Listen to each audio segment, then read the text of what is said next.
So UFOs, Hamburglar, we got a bridge. Let me guess. More urban legends? You got it.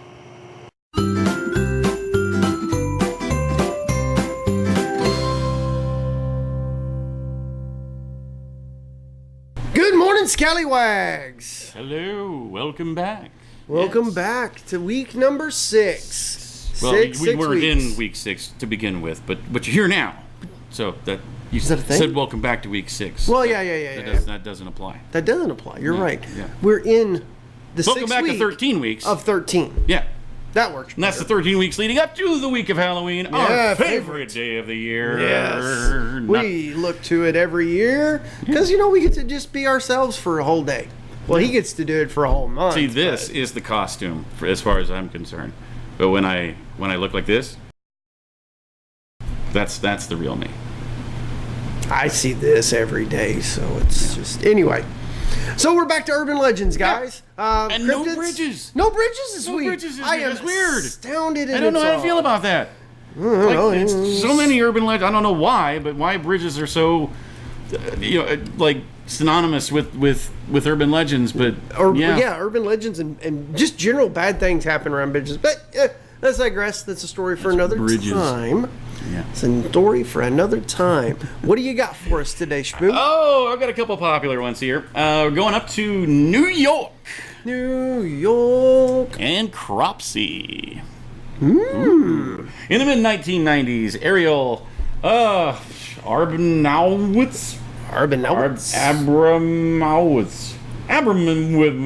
Sure. Yeah. Went to... Ariel. We'll just say Ariel. She went to camp across from the notorious disused mental institution Willowbrook in Staten Island.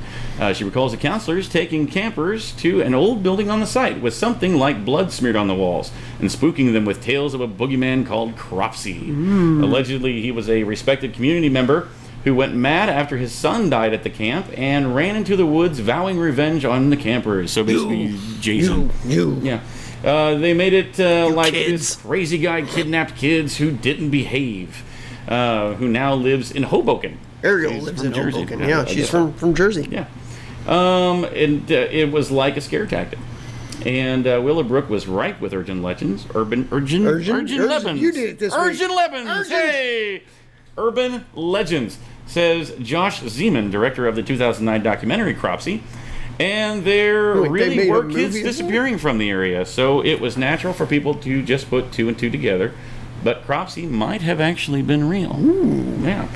Andre Rand, a former janitor at Willowbrook, was convicted of kidnapping and first-degree murder of Staten Island child in 1987, and later with a 1981 kidnapping.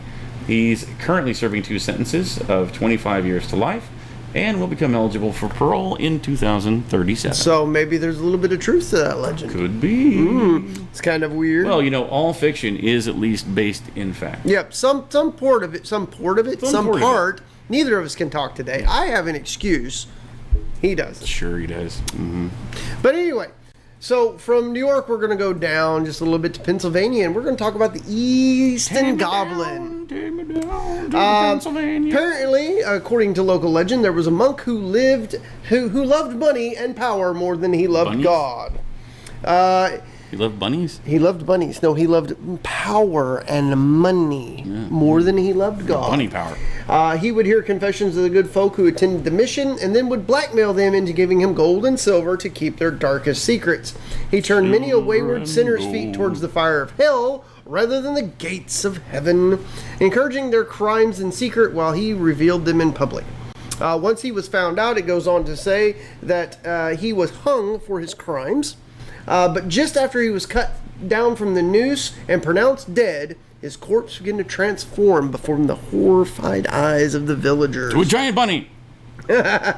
His face twisted and small tusks sprang from either side of his nose. Look at the bones! His white hair grew long and greasy, and 2 pointed canines emerged from the slits of a mouth. The goblin monk opened his eyes, glowing yellow even in the light of the noonday, and sprang to feet that now ended in claws rather than toes. Sure. The people screamed, and no prayer of his former brothers could banish the goblin, as it ran into the forest only to return at night and prey upon the monks of the mission who had been responsible for his death. After 5 of the brothers had fallen to the goblin, the rest of the monks abandoned the mission and moved to another part of the county. Since then, another part of the county. Since that time, the mission house has slowly fallen into ruins. This was an encounter from British soldiers in Easton, so I'm assuming it's around the time of the Revolutionary War. Yeah. Sure. It's an old one, but I mean, if he can survive death, why can't he be here now? Sure. Mm-hmm. Yeah. Totally feasible. Totally feasible, right? Yeah, absolutely. There you go. And we're going to go over to Kansas. Hutchinson, Kansas. Corn Man? No, it's not Corn Man. It's Hamburger Man. Oh, Hamburger Man. The Hamburger Man of Hamburger Hill. I found my thrill. That's Blueberry Hill. Never mind. Hamburger Hill's a movie. That's another urban legend, and it deals with a guy and a Muffin Man. Do you know the Muffin Man? The Muffin Man? The Muffin Man. I know the Muffin Man. Lives in Drury Lane. Oh, Drury Lane? Yeah. Well, since at least the 1950s, now that we're completely off topic, visitors to the sand hills north of Hutchinson, Kansas, have been careful not to stray too far from the hiking trails, lest they encounter the deformed figure of Hamburger Man. Robble, robble. Half ghost, half monster, all man. No, I don't know. Is he dressed? Is he dressed in a convict's black and white stripes? I want to. That's all I can see. That is all I can see is the Hamburglar. He's the Hamburglar. And even if that's not the case. That's what we're going with? That's totally the case. The Hamburger Man has stalked his way through local legend for several generations. It is said that he kidnaps his victims and drags them to his ramshackle shack deep within Sand Hills State Park. His weapon of choice is either a large curved knife or a hook. He grinds his victims into hamburger meat. There is some disagreement regarding his physical existence. Some say that he's a ghost. Others say that he is an actual living hermit who was horribly disfigured in a fire. If Hamburger Man was living at one time, however, he probably isn't anymore, given how long the legend has been around. Although he is commonly perceived as being more ghastly than ghostly, it seems safe to place this monstrous man in or on the fringes of the ghost category. Regardless, stories of the Hamburger Man of the Sand Hills will continue to terrify locals for generations to come. So just be careful. Otherwise, we may have to send. He runs around with a big purple guy. We may have to send Mayor McCheese after him. And Big Mac the Constable. Big Mac the Constable. Book him. Book him, Dano. Yeah. That was just way off. We kind of took that. Went down our own side road on that urban legend, trying to find a bridge, and we still didn't find one. No bridges. So we're gonna go all the way to Utah next, guys, and we're going to talk a little bit about Skinwalker Ranch. Like Skywalker Ranch? Well, no, Skinwalker. Oh. Skywalker is where they make the sounds and stuff like that. This is totally, well, they may make those sounds too. The Skinwalker Ranch, also known as Sherman's Ranch, is a property located approximately 480 acres southwest of Ballard, Utah, that is allegedly the site of paranormal and UFO-related activities. Its name is taken from the Skinwalker of Native American legends.